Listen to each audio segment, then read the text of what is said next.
Wing Chun is not just a martial art. It's actually a way of thinking, a philosophy that you can carry with you every single day.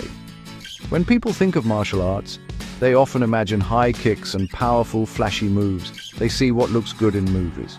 But Wing Chun is different. It is subtle, direct, and incredibly efficient. It's an art born from a need for practical self-defense, not for show. Its beauty lies in its simplicity and its deep connection to the human body's natural mechanics. It teaches you to understand yourself, your opponent, and the space between you in a really profound way. For me, playing Grandmaster Ip Man was more than just a role. It was a journey into the spirit of this art. Wing Chun has a deep cultural significance, especially in southern China. It represents a form of quiet strength and resilience. It's a system developed to allow a smaller person to overcome a larger, stronger attacker. This idea alone is powerful. It tells us that strength is not just about muscle. It's about intelligence, structure, and timing. The art carries with it stories of rebellion, survival, and the passing of knowledge from one generation to the next, a true treasure of our heritage.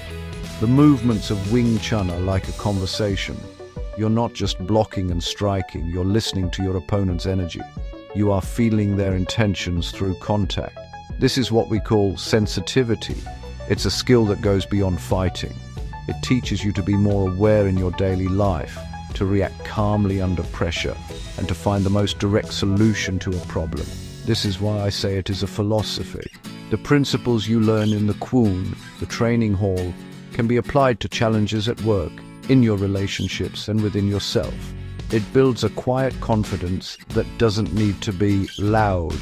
Ultimately, Wing Chun is a path to self-mastery. It's a discipline that trains the mind as much as the body. Every movement, from the basic Siu Nim Tao form to the complex Chi Sao drills, is a lesson in focus, patience, and control. It strips away the unnecessary, leaving only what is effective and pure. This is its soul. It's not about winning a fight. It's about not having to fight at all because you have the confidence and skill to control a situation. It is an art that empowers you from the inside out, building a foundation of strength that lasts a lifetime. Every great art has a great story, and Wing Chun's is one of my favorites. It's a tale of wisdom, courage, and ingenuity. The legend begins in the 17th century during a time of great turmoil in China. The Shaolin Temple, a sanctuary of martial arts knowledge, was destroyed by the Qing government. 5 of its elders managed to escape, and among them was a Buddhist nun named Ng Mui. She was a master of Shaolin Kung Fu, but she knew that the traditional styles required years of training and great physical strength to perfect, something not everyone had. Ng Mui took refuge in the Daliang Mountains, far from the conflict. One day, she witnessed a fight between a snake and a crane. She was fascinated by how they fought. The snake was fluid and direct, attacking in a straight line. The crane was agile, using its wings to deflect the attacks while simultaneously striking with its beak. It used its structure and angles, not brute force, to defend itself. Ng Mui was inspired by this display of natural efficiency. She realized that a martial art based on these principles could be incredibly effective, especially for someone who was not big or strong. Around this time, Ng Mui met a young woman named Yim Wing Chun, which means beautiful springtime. Yim Wing Chun was being forced into a marriage with a local warlord. She was desperate and had no way to defend herself. Ng Mui saw her plight and decided to teach her the new system she had been developing. She took Yim Wing Chun under her wing and taught her the art that combined the directness of the snake with the structural defense of the crane. The training was intense, focusing on simplicity and practicality, designed to be learned quickly. After mastering the system, Yim Wing Chun returned to her village and challenged the warlord to a fight. He laughed, underestimating her completely. But in the fight, she used the principles Ng Mui taught her. She stayed close, deflected his powerful attacks with minimal effort, and struck him down with a series of fast, direct punches. She won her freedom and was able to marry the man she truly loved. In honor of her bravery and skill, the art was named after her, Wing Chun. This story teaches us that true power comes from intelligence and technique, not just size. When you watch different martial arts, you see a wide variety of styles. Some, like Taekwondo, focus on powerful, acrobatic kicks that cover a long distance. Others, like Judo or Brazilian Jiu-Jitsu, specialize in grappling, taking the fight to the ground. Karate often emphasizes strong, linear stances and powerful single strikes. These are all effective arts with their own strengths. Wing Chun, however, chooses a very different path. It's not about being the strongest or the flashiest, it's about being the smartest and the most efficient fighter in a close-quarter situation, which is where most real fights happen. The first thing you will notice is our stance. In many arts, you see wide, deep stances for stability and power generation. In Wing Chun, we use a high, narrow stance called Yi Ji Kim Yung Ma. It might look less powerful, but it is designed for mobility and protecting our center. It allows us to move forward, backward, and sideways very quickly without telegraphing our intentions. It keeps our legs ready to kick or to check an opponent's kicks. This stance is the foundation of our theory. Everything is protected, everything is ready, and nothing is wasted. It's a stance for a real fight, not a tournament. Another key difference is our philosophy on blocking. In many systems, you learn a block and then you learn a strike. It is a two-beat motion, one block, two strike. Wing Chun believes this is too slow. A real attack is fast, and you might not have time for two separate movements, so we combine them. Our blocks are also strikes. A movement like a tan sao or dispersing hand not only deflects an incoming punch, but also clears a path for our own strike and can even destabilize the opponent. This principle is called Lin Siu Dai Da, or simultaneous blocking and striking. It's about taking control of the rhythm of the fight. Finally, Wing Chun does not have the wide circular movements you see in other kung fu styles. We believe that the shortest distance between 2 points is a straight line. Our punches are fired directly from our guard position, traveling straight to the target without any wind-up. This makes them incredibly fast and difficult to see coming. We don't waste energy on big, powerful movements when a series of small, precise ones can do the job better. This focus on directness, efficiency, and close-range dominance is what makes Wing Chun a unique and formidable art. It's a system built for reality. To truly understand Wing Chun, you must understand its core principles. These are the ideas that govern every single movement we make. The most important of these is the centerline theory. Imagine a vertical line running down the middle of your body, from the top of your head to the ground. This line contains all your vital targets: your eyes, nose, throat, solar plexus, and groin. In Wing Chun, your primary job is to protect your own center line at all times while attacking your opponents. All our stances, blocks, and strikes are designed around this concept. We always face our opponents squarely to present the smallest target and use both hands to defend this central gate. The second principle is our preference for close-range combat. While other arts might want to keep a distance to set up kicks or big punches, Wing Chun thrives in tight spaces. We want to close the distance, get past the opponent's long-range weapons and stick to them. Once we are close, we can control their arms, unbalance them, and land a flurry of strikes before they can recover. This is why our kicks are generally low, aimed at the knee or shin. We don't want to lift our leg high and risk being taken off our feet. Everything is designed to maintain balance and dominate the fight up close. This leads us to the third principle, economy of motion. Wing Chun is all about doing the most with the least amount of effort. Why use a big circular block when a small, subtle deflection will work? Why throw one big punch when you can throw 3 or 4 fast ones in the same amount of time? We never overcommit to a movement. Every action is simple, direct, and purposeful. This not only saves energy, allowing you to fight longer, but it also makes you faster. There are no wasted movements, no fancy poses. It is pure, functional, and brutally efficient. This is the science behind the art. Finally, there is the principle of sensitivity, which we train through Chi Sao, or sticking hands. This is not sparring. It is a drill where two practitioners maintain contact with their arms, learning to feel the direction and force of each other's energy. Through this practice, you develop reflexes that are faster than conscious thought. You learn to react to pressure and gaps instinctively. Instead of thinking he is punching, I must block, your body just reacts. This sensitivity allows you to redirect your opponent's force and turn it against them. These principles, center line, close range, economy, and sensitivity, are the pillars of Wing Chun mastery. No discussion of Wing Chun is complete without honoring the masters who brought it to the world. The most famous of these is my Sifu's Sifu, Grandmaster Ip Man. Before him, Wing Chun was a little-known art, taught secretly within a small community in Foshan, China. Ip Man was a quiet and humble man, but his skill was legendary. During the Japanese occupation of China, he faced incredible hardship, but refused to compromise his principles or teach the art to the occupiers. His story is one of resilience, dignity, and the quiet strength that defines Wing Chun itself.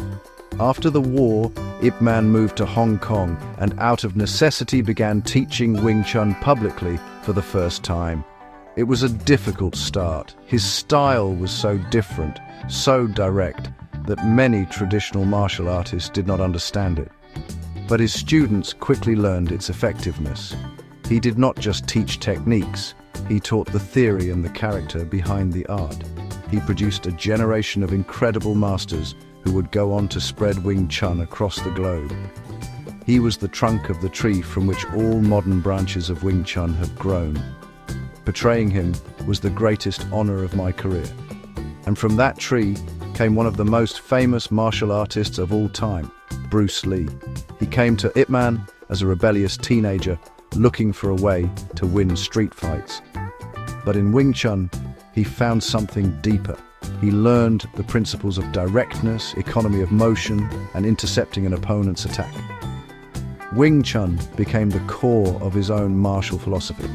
You can see it in his famous one-inch punch, a perfect demonstration of Wing Chun's power generation. You can see it in the way he moved, always balanced, always ready. Although Bruce Lee would later go on to create his own art, Jeet Kune Do, which means the way of the intercepting fist, he always acknowledged Wing Chun as his foundation. In fact, Jeet Kune Do's central principle is a direct evolution of Wing Chun's philosophy. He took the idea of simplicity and directness and applied it to all forms of combat. The fame of Bruce Lee shone a massive spotlight on Wing Chun, and suddenly the whole world wanted to know about this secret, effective art from Hong Kong. The legacies of Ip Man and Bruce Lee are forever intertwined, a grandmaster and his most famous student who together shared Wing Chun with the world. The training hall, or Kwun, is really where the art of Wing Chun is forged. Our training methods are systematic and progressive, designed to build a solid foundation from the ground up.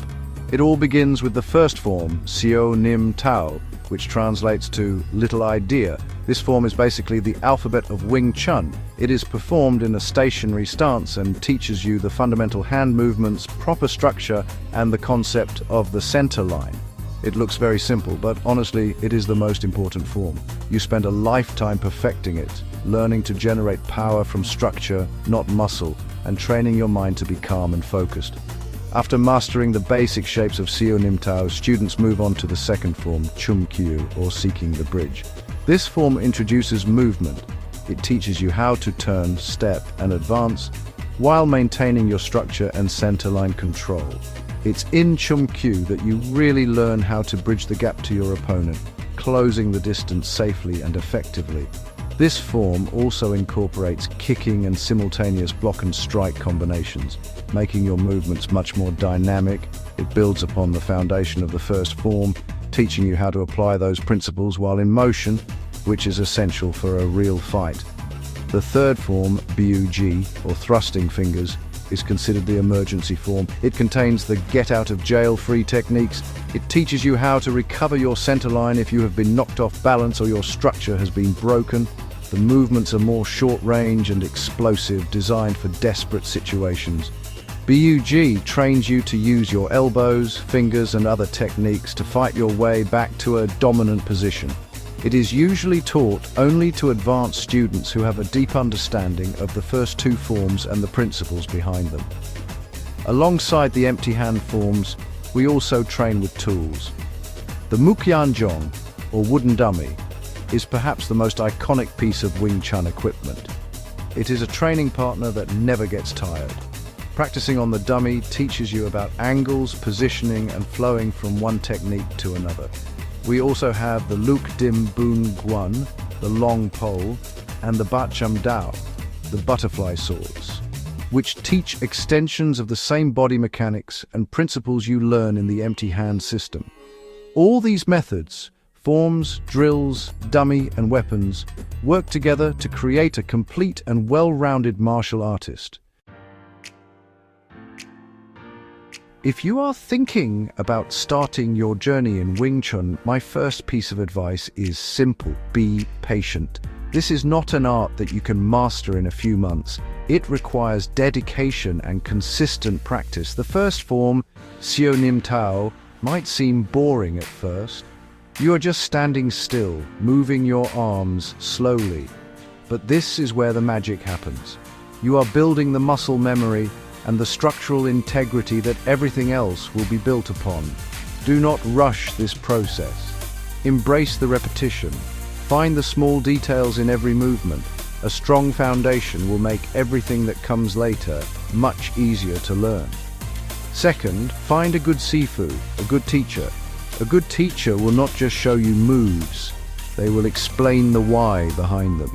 They will correct your structure, answer your questions, and guide you through the philosophy of the art. Look for a school with a positive and supportive atmosphere. Your training partners are not your opponents, they are your collaborators. You will learn as much from practicing Chisao with them as you will from your sifu. The right environment will keep you motivated and help you grow not just as a martial artist, but as a person. Do not be afraid to visit a few schools before you decide. Third, leave your ego at the door. In Wing Chun, you will learn that strength and size are not the most important factors. You will be practicing with people of all shapes and sizes. Sometimes, a smaller, more experienced practitioner will control you with ease. Do not get frustrated. This is a lesson. It is teaching you that technique and structure are superior to brute force. Be humble, be open to learning, and be willing to fail. Every time you get stuck in Chisao, it is an opportunity to learn something new about your own reactions and your opponent's energy. Finally, listen to your body. Wing Chun is a very efficient system, but you still need to be mindful of your physical limits, especially when you are just starting out. Proper warm-ups are important. If something hurts, ask your sifu if your technique is correct. The goal is to train for a lifetime, not to injure yourself in the first year. Remember that progress is not always a straight line. There will be days when you feel like you are not improving. Keep showing up. Consistency is the key. Every session, even a short one, is a step forward on your path. When we strip away the philosophy, the forms, and the traditions, the core purpose of Wing Chun is self-defense. It was created for this very reason. In a real-life confrontation, there are no rules, no referees, and no weight classes. It is often sudden, chaotic, and happens at close range. This is exactly the scenario Wing Chun is designed for. Its focus on the center line means you are instinctively protecting your most vulnerable areas. Its direct, straight-line attacks are not meant to score points. They are meant to end the threat as quickly and efficiently as possible. One of the greatest strengths of Wing Chun in a self-defense situation is its principle of simultaneous blocking and striking. Imagine someone throws a wild punch at you on the street. A trained Wing Chun practitioner does not just block it. They will use a pak sao, a slapping block, to deflect the punch and simultaneously fire a straight punch of their own down the center line. The attacker is not expecting a counter-attack while they are still in motion. This disrupts their rhythm and their balance, giving you the immediate advantage. You are not just defending, you are intercepting the attack and taking control of the situation from the very first move. Another key element is the trapping and controlling aspect of the art, honed through Chi Sao practice. In a messy, close-quarters struggle, arms can get tangled up. For most people, this is confusing. For a Wing Chun practitioner, this is home.